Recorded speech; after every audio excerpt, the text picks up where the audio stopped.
آج کا ہمارا موضوع ہے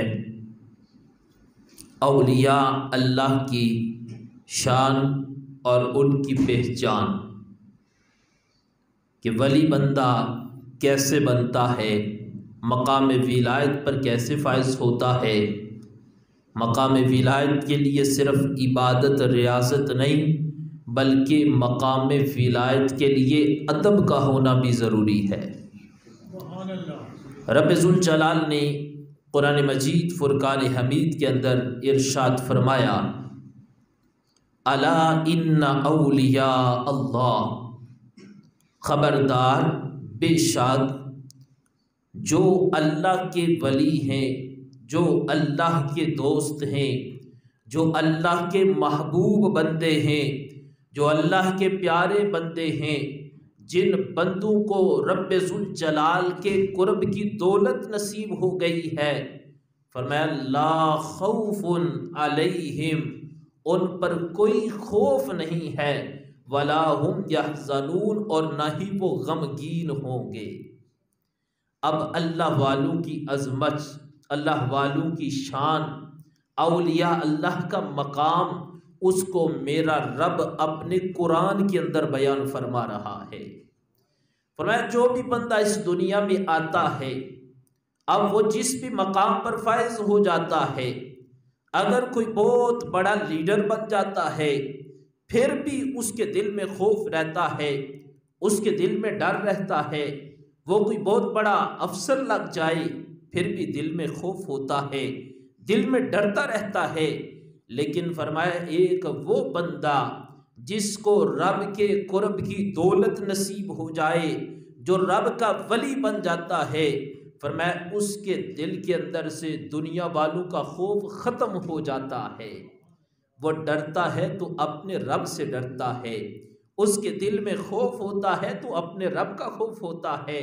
وہ دنیا کے لوگوں سے نہیں ڈرتا بلکہ وہ آخرت کے ڈر سے ڈرتا ہے، اس کے دل میں رب کا خوف ہوتا ہے۔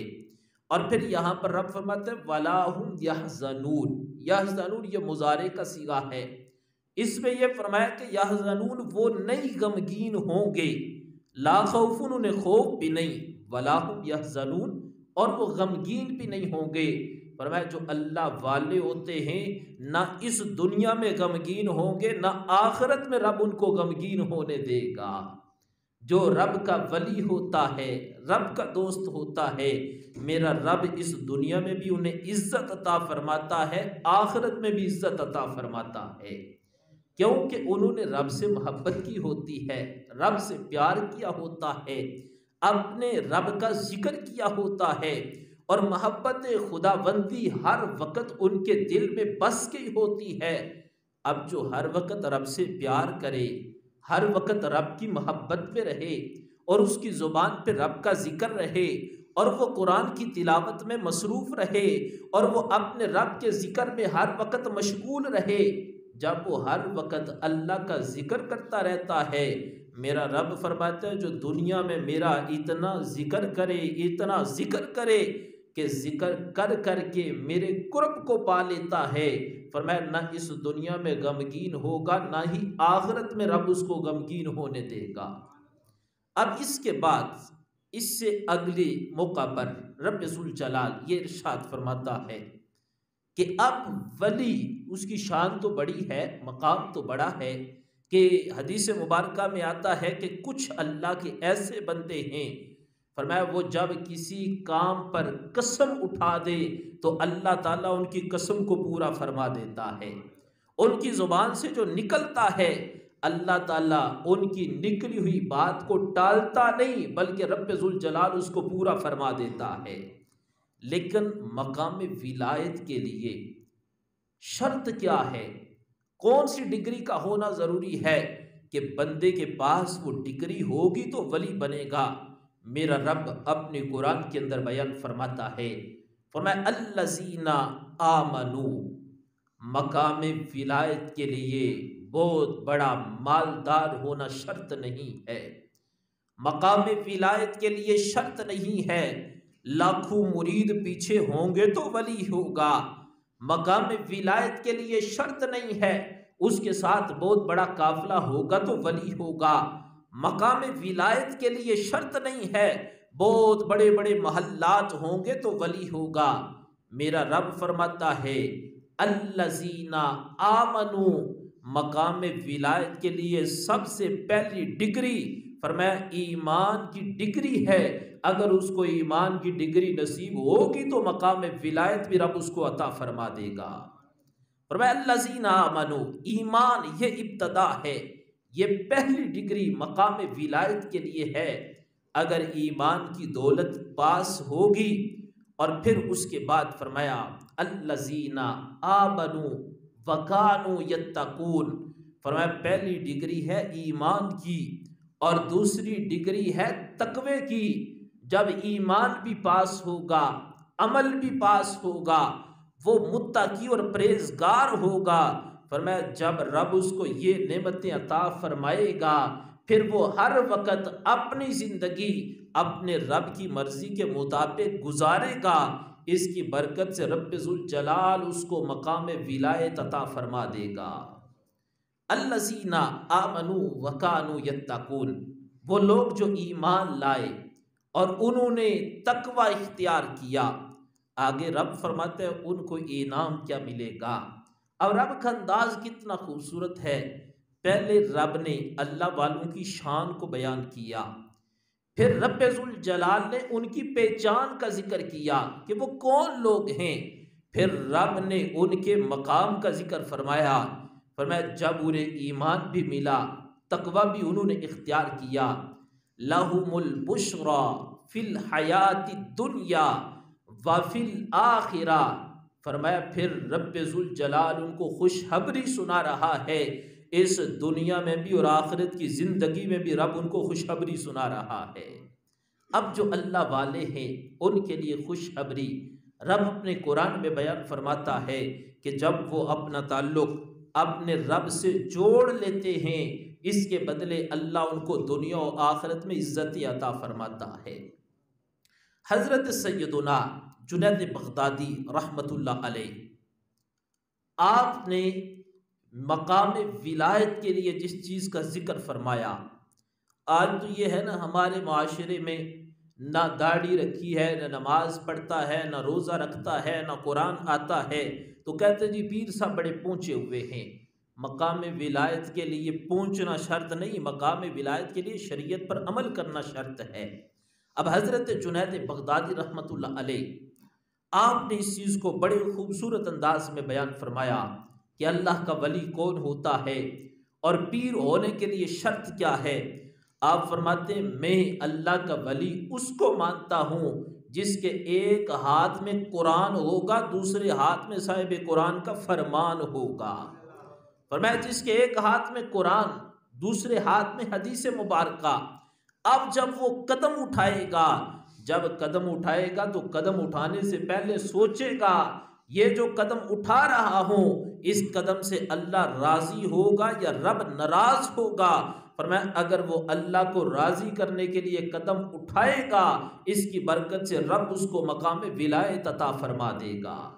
یعنی ہمارے بزرگوں کے ہاں جو مقام ولایت ہے اور جو پیر ہونا ہے، اس کے لیے یہ شرط نہیں کہ بہت بڑا امیر ہوگا تو پیر ہوگا، اگرچہ غریب بھی ہوگا، شریعت کا پابند ہوگا تو رب اس کو مقام ولایت عطا فرما دیتا ہے۔ اور پھر مقام ولایت کے لیے ادب کا ہونا یہ بہت ضروری ہے۔ میں یہ اکثر چیز کہا کرتا ہوں کہ ان تمام چیزوں کی جو ابتدا ہے نا، بلکہ ہر کام کی ابتدا رکھ لو، کوئی بھی کام ہے اس کام کی ابتدا ہے ادب۔ کوئی حافظ ہے، کوئی قاری ہے، کوئی عالم ہے، کوئی مفتی ہے، کوئی پیر ہے، کوئی سید ہے، ان تمام چیزوں کی ابتدا ہے ادب۔ جس بندے کو ادب کی دولت نصیب ہو جائے، رب ذوالجلال اس بندے کو بہت بڑا مقام عطا فرما دیتا ہے۔ حضرت سیدنا جنید بغدادی، آج تو ہم کہتے ہیں سیدنا، ہمارے سردار، اور یہ بہت بڑے ولی و سردار الاولیاء ہیں، اولیاء کے سر کا تاج ہیں۔ پہلے صرف جنید تھے اور بہت بڑے پہلوان تھے۔ ایک دن ایسا ہوا، بادشاہ بغداد بیٹھا ہے، جب اپنے اس نے کرندوں کو دیکھا دائیں بائیں جمع ہیں، اس کے شہر میں آ کر ایک شخص بڑا غریب سا ہے، کمزور بھی ہے، اور اس نے کہا کہ بلاؤ کسی پہلوان کو، میں اس کے ساتھ مقابلہ کروں گا۔ لوگوں نے کہا یہ کمزور بندہ ہے، کیسے کشتی کرے گا؟ اور آ کر اس نے بادشاہ کے دروازے کے باہر دعویٰ کیا، بلاؤ کسی پہلوان کو، میں مقابلہ کروں گا۔ لوگوں نے کہا یہ کیسے مقابلہ کرے گا؟ اب اس بندے نے چیلنج کیا، کہا بادشاہ کا بہت ہی قریبی بندہ ہے جنید، اس کو بلاؤ، وہ بہت بڑا پہلوان ہے، بہت بڑا طاقتور ہے، لوگ مانتے ہیں بہت بڑا پہلوان ہے، اس کو بلاؤ، آج میں نے اس کے ساتھ مقابلہ کرنا ہے۔ اب جب لوگوں میں یہ بات پھیلی کہ ایک شخص آیا بادشاہ کے قریب اور آ کر اس نے چیلنج کیا جنید کو، اور جنید بادشاہ کا بڑا قریبی آدمی ہے، اور جنید کی عزت بادشاہ کی عزت ہے، اور بادشاہ کی عزت جنید کی عزت ہے، لوگ حیران و پریشان ہوئے، کمزور بندہ جنید سے مقابلہ کرے گا۔ حضرت جنید بغدادی ابھی ولی نہیں بنے تھے، بلایا گیا، کہا جنید ادھر تمہیں اس بندے نے چیلنج کیا ہے کہ تم پہلوان اور یہ مقابلہ کرے گا۔ اب لوگ دیکھ کر ہنس بھی رہے تھے کہ وہ کمزور اور جنید سے مقابلہ کرے گا۔ بالآخر آپ نے اس کے چیلنج کو قبول کر لیا، کہا میں کروں گا مقابلہ۔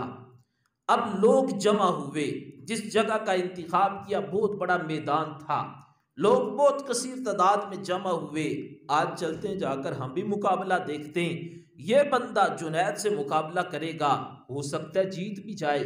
کچھ نے کہا جیت سکتا ہی نہیں، یہ تو ہار جائے گا۔ جب میدان سج گیا، جنید بغدادی میدان میں آئے، وہ کمزور شخص دیکھنے میں میدان میں جب آیا، لوگ بڑی جستجو کے ساتھ دیکھ رہے تھے اور بڑا انہیں تعجب تھا، آج کیسے یہ جنید سے جیت جائے گا۔ حضرت جنید بغدادی جب میدان میں اترے، وہ جو شخص تھا اس نے کہا جنید اپنا کان میرے قریب کرو۔ جب یہ بات کہی نا اپنا کان میرے قریب کرو، جنید بغدادی پر سختہ طاری ہوا، آیا ہے مقابلہ کرنے اور کہتا ہے کان قریب کرو۔ جب جنید بغدادی نے کان قریب کیا، وہ شخص کہنے لگا میں پہلوان نہیں ہوں، میں بہت غریب ہوں اور ہوں سید زادہ۔ اے جنید، میرے گھر میں جو بچے ہیں وہ بھوکے اور پیاسے ہیں، میں سید ہوں پر کسی کے آگے جا کر بھیک نہیں مانگتا، اگر میں نے کسی کے گھر پہ جا کر بھیک مانگی تو اس سے اس بات پہ حرف آئے گا کہ سید جا کر بھیک مانگ رہا ہے۔ جنید بغدادی کو اس شخص نے کہا اے جنید، آج اگر تم میری مدد کرو گے، قیامت کا دن ہوگا، میں اپنے نانا کی بارگاہ میں سفارش کروں گا، وہ تمہیں فتح کی دستار تمہارے سر پہ سجا دیں گے۔ اب جنید بغدادی نے جب یہ الفاظ سنے، کہا یہ عزت عارضی ہے، یہ بادشاہ کی بادشاہی عارضی ہے، یہ جو لوگ عزت کرتے ہیں یہ عزت عارضی ہے۔ حضرت جنید بغدادی نے کہا آج تو میرا سودا دربار نبی میں ہو چکا ہے۔ اب جنید بغدادی رحمت اللہ علیہ جب میدان میں اترے، آپ نے فوراً لوگوں کو محسوس نہ کروایا کہ میں ہار رہا ہوں یہ جیت رہا ہے، تھوڑا سا مقابلہ کرنے کے بعد زمین پر گرے، وہ شخص جو ہے وہ آپ کے اوپر چڑھ گیا اور فتح کا جھنڈا لہرانے لگا، لوگوں آج میں جیت گیا ہوں، جنید بغدادی ہار گئے ہیں۔ اب ہمارے لوگوں کا انداز بھی بڑا عجیب سا ہوتا ہے، وہ لوگ جو سارے معترف تھے جنید بغدادی کے اور ان سے پیار کرنے والے تھے، سب نے ان سے منہ پھیر لیا، کہنے لگے اتنا بڑا پہلوان ہم نے سمجھا تھا، آج تو یہ ہار گیا ہے اور وہ شخص جیت گیا ہے۔ پر جنید بغدادی نے کہا لوگوں تمہیں نہیں پتا، ساری زندگی ہارتا رہا ہوں، اصل آج ہی میری جیت ہو گئی ہے۔ اب جنید بغدادی رحمت اللہ علیہ وہ زمین پر گر کے وہ شخص جیت گیا، رات کا وقت ہوا، لوگوں نے کہا اب بادشاہ تمہیں کچھ نہیں دینے لگا، پہلے بادشاہ مال بھی دیتا تھا، عزت بھی دیتا تھا، تو حضرت جنید بغدادی رحمت اللہ علیہ نے کہا کون دیتا ہے، دینے کو منہ چاہیے، دینے والا ہے سچا ہمارا نبی۔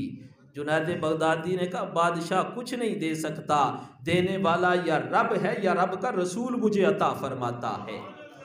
اب رات کو آپ اپنے کمرے میں گئے سونے کے لیے، بستر پر لیٹے، ذہن میں خیال آیا، اس نے مجھے کہا تھا قیامت کے دن اور عزت کی دستار حضور تمہیں عطا فرمائیں گے، قیامت کا دن کب آئے گا؟ وہ جنید جو مال کے انتظار میں رہتے تھے اب کہنے لگے قیامت کا دن کب آئے گا اور حضور مجھے کب دستار عطا فرمائیں گے۔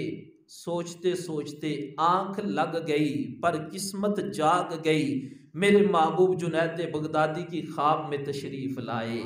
فرمایا جنید جو عمل تو نے کیا ہے تیرا عمل مجھے بڑا پسند آیا ہے، سارے لوگوں نے تو منہ پھیر دیا ہے، آج اللہ کا رسول تمہیں مقام ولایت عطا فرما رہا ہے۔ اس عمل کے بدلے رب ذوالجلال نے حضرت جنید بغدادی کو مقام ولایت عطا فرما دی۔ اب دیکھو مقام ولایت کے پیچھے راز کیا ہے؟ راز یہ ہے کہ انہوں نے ادب کیا اور اس ادب کی برکت سے رب نے انہیں ولیوں کی سرداری عطا فرما دی۔ معزز سامعین و ناظرین، یہی انداز ہمارے ہاں بھی ہونا چاہیے کہ مقام ولایت کے لیے ادب یہ پہلا درجہ ہے۔ اگر انسان بہت زیادہ نمازیں بھی پڑھے، وہ روزے بھی رکھے، وہ قرآن کی تلاوت بھی کرے، وہ حاجی نمازی غازی بھی ہو، لیکن اگر اللہ والوں کا ادب نہ دل میں ہو، رسول اللہ کا ادب نہ ہو، حضور کے اصحاب و اہل بیت کا ادب نہ ہو، تو سمجھ لو ساری عبادتیں ضائع ہو جائیں گی۔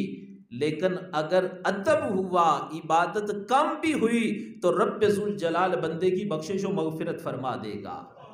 اور پھر مقام ولایت کے لیے میں نے پہلے بھی ایک مرتبہ یہ بات عرض کی تھی، حضرت سیدنا بایزید بسطامی رحمۃ اللہ علیہ۔ بایزید بسطامی کوئی عام بندہ نہیں، آج ساری دنیا داتا صاحب کے مزار پر جاتی ہے، بڑے دور دور سے لوگ آتے ہیں، باہر کے ملکوں سے آتے ہیں داتا صاحب کے مزار پر، اور داتا صاحب کے مزار کی برکت یہ ہے رات کو کوئی 12 بجے جائے، کوئی 2 بجے بھی جائے تو وہاں پر داتا کے دیوانے قرآن کی تلاوت میں مصروف ہوتے ہیں، کوئی قرآن کی تلاوت کر رہا ہے، کوئی اللہ کے محبوب علیہ السلام پہ درود و سلام پڑھ رہا ہے۔ بایزید بسطامی یہ وہ عظیم ہستی ہیں، داتا صاحب فرماتے ہیں جب مجھ پر کوئی مشکل وقت آتا میں بایزید بسطامی کے مزار پر جاتا اور وہاں پر جا کر دعا اللہ سے مانگتا، اللہ اپنے ولی کی برکت سے میری دعا کو قبول فرما لیتا۔ اب بایزید بسطامی آپ کو اللہ والوں کی تلاش رہتی تھی، آج تو ہمیں تلاش ہوتی ہے نا کون سا بندہ ہمیں نفع زیادہ دے گا، پر جو اللہ والے ہوتے ہیں انہیں ہمیشہ اللہ والوں کی تلاش ہوتی ہے۔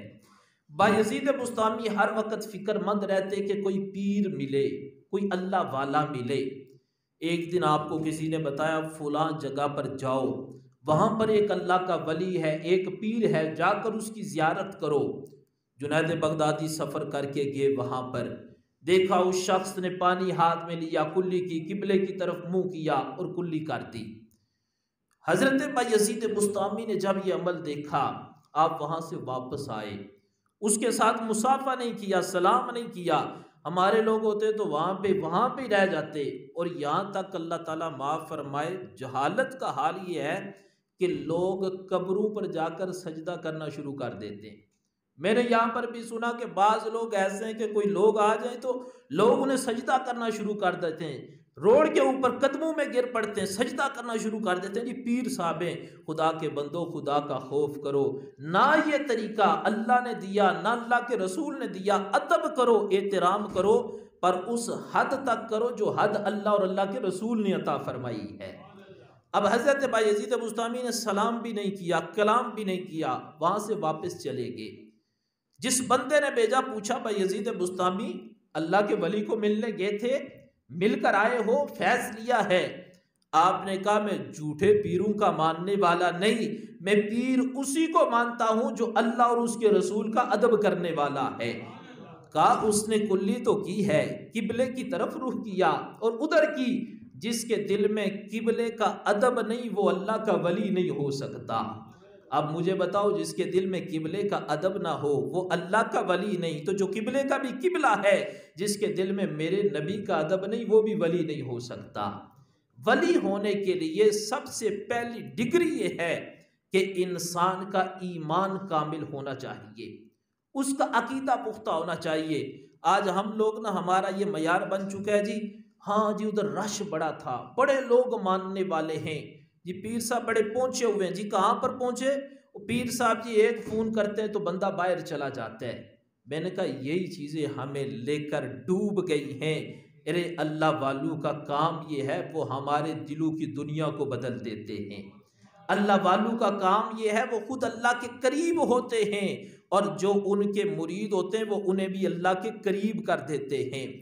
ایک پیر صاحب تو وہاں پر آئے تو کہا، لوگوں نے کہا پیر صاحب نماز کا وقت ہو گیا ہے۔ پیر صاحب نے کہا نہیں جی نماز کی ضرورت نہیں ہے، میں جو بیٹھا ہوا ہوں تم نماز کو رہنے تو میرے پاس بیٹھ جاؤ۔ تو اب ہمیں اس بات کی ضرورت ہے کہ جو لوگ اس طرح کا انداز اپناتے ان کا اہل سنت کے ساتھ کوئی تعلق نہیں، اور اگر کوئی لوگ جا کے ان کے پاس بیٹھتے ہیں تو یہ جہالت ہے کہ وہ ان کے پاس بیٹھ جاتے ہیں، ان کے آگے پیچھے ہو جاتے ہیں۔ اللہ والوں کا کام یہ ہے کہ وہ شریعت کی پابندی کرتے ہیں۔ جو شریعت کا پابند ہو، اگرچہ غریب ہو، اپنا مکان بھی نہ ہو، اور جھونپڑی لگا کے بیٹھا ہو، سمجھ لو وہ اللہ کا ولی ہے۔ اور اگر بہت بڑے محلات ہیں شریعت کا پابند نہیں تو سمجھ لو یہ شریعت کا پابند نہیں، ہمارا اس کے ساتھ کوئی تعلق نہیں ہے۔ اور پہلے جتنے بھی ہمارے اسلاف گزرے اللہ والے، غوث اعظم کے مزار پر جاؤ تو قریب مسجد ہے، بابا فرید الدین گنج شکر کے مزار پر جاؤ تو قریب مسجد ہے، حضرت پیر جماعت علی شاہ کے مزار پر جاؤ تو قریب مسجد ہے، حضرت پیر میر علی شاہ کے مزار پر جاؤ تو قریب مسجد ہے، داتا صاحب کے مزار پر جاؤ تو قریب مسجد ہے، حضرت عارف کھڑی کے مزار پر جاؤ تو قریب مسجد ہے۔ پتہ چلا جو اللہ والے تھے وہ مسجدوں کو آباد کیا کرتے تھے۔ اللہ والوں کا کام ہی یہ تھا، وہ مساجد کو آباد کرتے تھے اور لوگوں کو اللہ کے قریب کرتے تھے۔ آج جو بھی اللہ کے قریب کرنے والا مل جائے، اللہ کا ولی ملے، کوشش کیا کرو کہ ان کی صحبت کو اپنایا کرو، اور جو شریعت کا پابند نہ ہو، بس وہ لوگوں کو خراب کرنے کی کوشش میں لگا ہو، ایسے لوگوں کو اپنے آپ سے بچائیں اور اللہ کے ولیوں کے ساتھ محبت کریں۔ رب ذوالجلال ہم سب کو اولیاء کرام کی سچی محبت نصیب فرمائے، رب ذوالجلال ہم سب کو عمل کی توفیق عطا فرمائے۔ وما علینا الا البلاغ۔